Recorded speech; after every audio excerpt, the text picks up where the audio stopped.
दूसरे होते हैं हमारे पास बैरियंस, ठीक है। अब मीजॉन्स और बैरियंस क्या होते हैं, अब जो हेड्रॉन्स में, ठीक है, अब हेड्रॉन्स की सिर्फ बात हो रही है, वो मीजॉन्स जिनका मेस क्या है, इलेक्ट्रॉन से ज्यादा है लेकिन प्रोटॉन से कम है, ठीक है।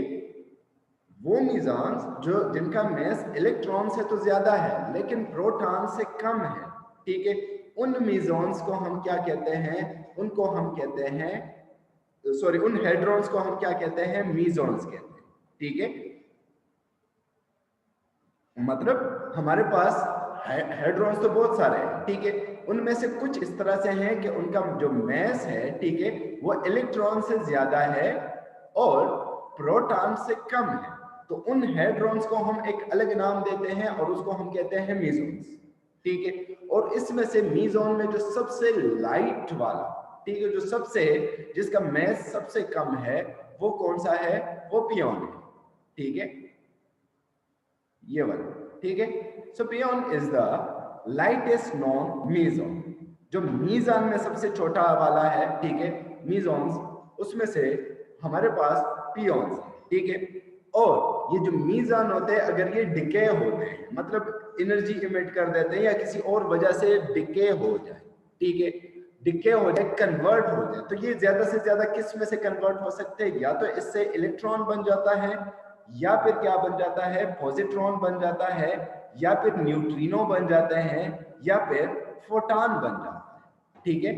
मतलब हमारे पास हेड्रॉन्स होते हैं, ये भी कन्वर्ट हो रहे होते हैं, ठीक है। लेकिन उसमें से जो मीजॉन होते हैं वो किस में से कन्वर्ट होते हैं, वो इलेक्ट्रॉन्स में कन्वर्ट हो जाते हैं, या फिर पॉजिट्रॉन में कन्वर्ट हो जाते हैं, या फिर न्यूट्रिनो में कन्वर्ट हो जाते हैं, या फिर किस में, फोटॉन्स में कन्वर्ट हो जाते हैं, ठीक है। दूसरी साइड पर बैरियॉन्स कौन से हैं, बैरियॉन्स हमारे पास वो पार्टिकल्स हैं जो, जिनका मैस, मतलब वो हेड्रॉन्स जिनका मैस प्रोटॉन से ज्यादा हो, ठीक है, तो हम उसको क्या कहते हैं, बैरियंस। आप आसानी से इसको याद कर सकते हो कि वो हेड्रॉन्स जिनका प्रोटॉन से मैस कम हो, उसको हम मीजॉन्स कहते हैं। और वो हेड्रॉन्स जिनका मैस या तो प्रोटॉन के बराबर है या उससे ज्यादा है, ठीक है, तो उसको हम क्या कहते हैं, बैरियंस कहते हैं। जो मीजॉन्स होते हैं वो जब डिके होते हैं, जब वो कन्वर्ट होते हैं, तो किस में कन्वर्ट हो सकते हैं, इलेक्ट्रॉन में, पॉजिट्रॉन्स में, न्यूट्रिनो में, या फिर फोटॉन में, ठीक है। और बैरियॉन्स जब ये हमारे पास कन्वर्ट होते हैं, तो ये इस तरह के पार्टिकल में कन्वर्ट होते हैं कि उसमें से प्रोटॉन लाजमी होता है, ठीक है, मतलब ये प्रोटॉन में ही कन्वर्ट होते हैं, ठीक है। तो ये हमारे पास क्या हो गया, हेड्रॉन्स की कुछ वो हो गई, दो किस्में हो गई। दूसरा हमारे पास दूसरी साइड पर क्या है, लेप्टॉन्स है। अब लेप्टॉन्स कौन से होते हैं, ये इंटरेक्ट करते हैं थ्रू वीक फोर्सेस, ठीक है। और इसके हमारे पास बिल्कुल अलग इलेक्ट्रॉन्स, न्यूट्रिनो और मियॉन्स, ठीक है, या फिर इसका जो एंटी पार्टिकल है, ठीक है, या इसका एंटी पार्टिकल है, इसका एंटी पार्टिकल, ठीक है। तो तीन ये हो गए, तीन इनके एंटी पार्टिकल हो गए। तो ये तीन, ये कभी भी डिवाइड नहीं होते, ठीक है, मतलब ये इनका डिके नहीं होता, ये किसी चीज से नहीं बने, ये एलिमेंट्री है, ठीक है।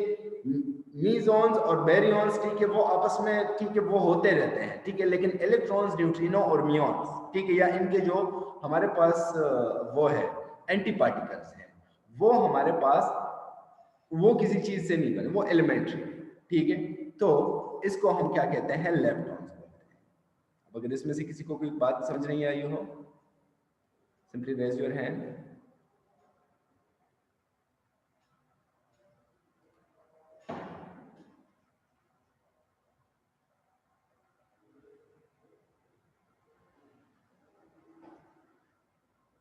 ये दो हमारे पास यहाँ पर लिखा गया है, हेड्रॉन्स और लेप्टॉन्स के बारे में। हेड्रॉन्स में क्या आ जाते हैं, वो हमारे पास वो आ जाते हैं बैरियॉन्स, और साथ में मीजॉन्स, ठीक है, जिस तरह के मैंने आपको यहाँ पर बताया। उसमें से हेड्रॉन में क्या है, मीजॉन्स, बैरियॉन्स, और दूसरे साइड पर लेप्टॉन है, ठीक है। लेप्टॉन्स यहाँ पर लिखा गया, since lepton has no internal structure, They appear to be truly elementary particles. Scientists believe that there are only 6 leptons. ठीक है, जो हमारे पास मतलब ये डिके नहीं होते, ये दूसरी चीजों में कन्वर्ट नहीं होते। ठीक है, ये हमारे पास एलिमेंट्री है। अब हमारे पास जो लास्ट है वो है क्वार्क्स। क्वार्क्स क्या चीज है? अकॉर्डिंग टू क्वार्क्स थ्योरी, एक थ्योरी है। ठीक है, according to quarks theory initiated by M Gell-Mann and G Zweig. ठीक है, ये दो साइंटिस्ट थे हमारे पास, इनने एक थ्योरी दी। उनके मुताबिक the quarks are proposed as the basic building blocks of mesons and baryons. ठीक है, अब हमने यहाँ पर क्या कहा? हमने यहाँ पर कहा कि ये जो लेप्टॉन है ये वाले, ये तो एलिमेंट्री है, लेकिन इसके बारे में हमने कुछ नहीं कहा।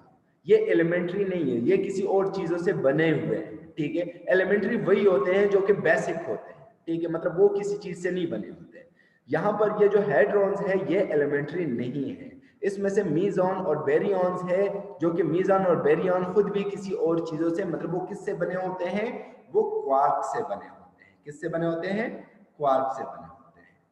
The quarks model is based on the following assumption। वो जो क्वार्क मॉडल है उसके मुताबिक हमारे पास कुछ assumptions है। There are 6 different types of quarks. जो हमारे पास क्वार्क्स होते हैं वो कितने होते हैं? वो 6 टाइप के होते हैं।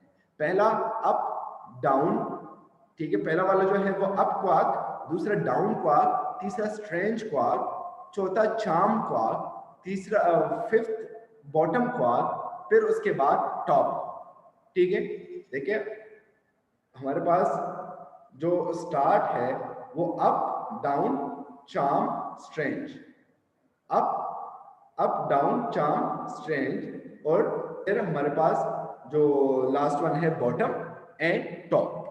ठीक है, बॉटम एंड टॉप, ये 6 किस्म के क्वार्क्स हमारे पास पाए जाते हैं। इन्होंने सारे मीजॉन्स को बनाया वो होता है। ठीक है, मीजॉन्स को या फिर उसको बेरियंस को, ठीक है, उनको बनाया होता है। और इसको हम इंडिकेट किससे करते हैं?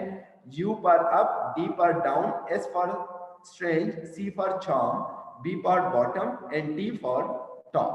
ठीक है, ये हमारे पास ये 6 क्वार्क्स होते हैं और यहां पर इसके नाम भी लिखे हुए हैं सारे। For every type of quark there is a corresponding antiquark. मतलब इसमें से 3 जो हमारे पास है वो क्वार्क्स है। ठीक है, और 3 उसके एंटी क्वार्क्स है। ठीक है, जिस तरह के हमने कहा था कि हर एक पार्टिकल का एक एंटी पार्टिकल होता है, तो ये भी हमारे पास एक पार्टिकल ही है। ठीक है, तो ये हमारे पास क्या है? उसमें से 3 क्या है? क्वार्क्स है, तो 3 उसमें से एंटी क्वार्क्स है। Quarks combine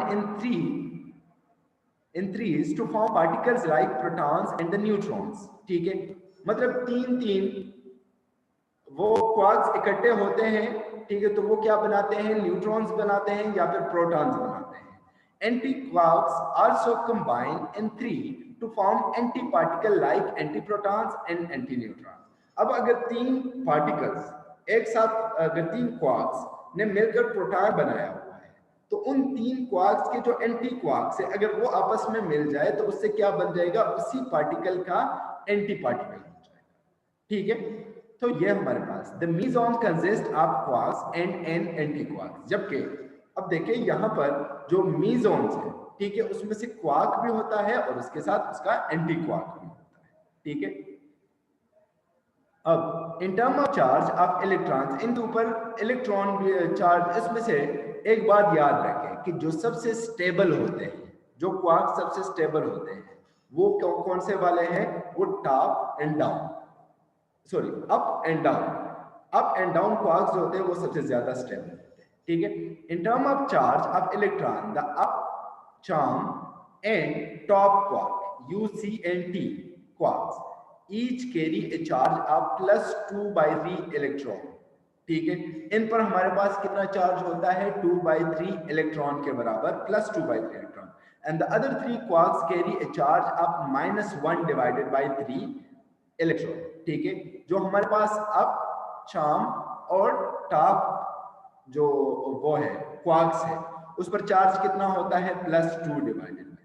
इसके अलावा कौन से रह गए? अब यहां पर आ गया तो डाउन जो होगा उस पर कितना चार्ज होगा? -1/3। चार्म यहां पर आ गया तो स्ट्रेंज पर कितना चार्ज होगा, -1 डिवाइडेड बाई 3। अगर टॉप पर हमारे पास +2 डिवाइडेड बाई 3 है तो बॉटम पर कितना होगा, -1 divided by 3। And antiquark carries an equal and opposite charge to its corresponding quark. ठीक है, जो भी इसका अपोजिट चार्ज होता है, ठीक है, एंटीक्वार्क, उस पर हमारे पास बिल्कुल अपोजिट, उसके बराबर और अपोजिट चार्ज होता है। The symbol for antiquark is the same as for a quark but with a bar over the top. ठीक है, तो ये हमारे पास अगर अप का हम क्या लें, अप पर कितना चार्ज है, +2 डिवाइडेड बाई 3, तो एंटी अप पर कितना होगा, वो होगा -2 डिवाइडेड बाई 3। इसी तरह एंटी चार्म पर भी हमारे पास -2 डिवाइडेड बाई 3, एंटी टॉप पर भी हमारे पास कितना, -2 डिवाइडेड बाई 3। ठीक है, और बाकी के एंटी पार्टिकल पर कितना होगा, एंटी क्वार्क पर कितना होगा, +1 divided by 3। The symbol of anti-quark is same for quark but with a bar। अब अगर अप ये है, उसको आप U से रिप्रेजेंट करते हो, तो उसका अगर एंटी क्वार्क लिखना है तो वो कौन सा होगा, वो उसको आप उसका सिंबल किस तरह से होगा, U बार से। ठीक है, अगर चार्म हमारे पास C से रिप्रेजेंट होता है तो एंटी चार्म किस से रिप्रेजेंट होगा, C बार से। ठीक है, अगर हमारे पास टॉप जो है वो T से रिप्रेजेंट होता है तो एंटी टॉप किससे रिप्रेजेंट होगा, T बार से। ठीक है, इसी तरह से बाकी तीनों। ओके, फॉर एग्जांपल ये हमारे पास एग्जांपल दी गई है कि D bar represent the symbol for a down antiquark. ठीक है, अगर हमारे पास क्वार्क है D, तो उसका जो एंटी पार्टिकल होगा, जो एंटी क्वार्क होगा, वो कौन सा होगा, D बार। ठीक है, thus a proton is composed of, अब एक प्रोटॉन किससे बना होता है, ठीक है, एक proton is composed of 2 up quarks and 2 down and A down quarks. ठीक है, अब प्रोटॉन हमने कहा था कि मीजान में 3 होते हैं। ठीक है, तो वो उसमें से हमारे पास क्या है, 2 अप क्वार्क्स होंगे और एक डाउन क्वार्क होगा। ये अप क्वार्क, ये डाउन क्वार्क है अगर लेट्स सपोज। ठीक है, तो उसमें से अगर ये दोनों 2 अप और एक डाउन मिल जाए, ठीक है, तो वो क्या बना देता है, वो एक प्रोटॉन को बना देता है। लेकिन अगर 2 डाउन मिले और एक अप आ गया एक साथ, तो वो क्या बनाएंगे, वो न्यूट्रॉन बना देते हैं। ठीक है, तो ये हमारे पास क्वार्क्स के बारे में है। इसमें से अगर किसी को कोई बात समझ नहीं आई हो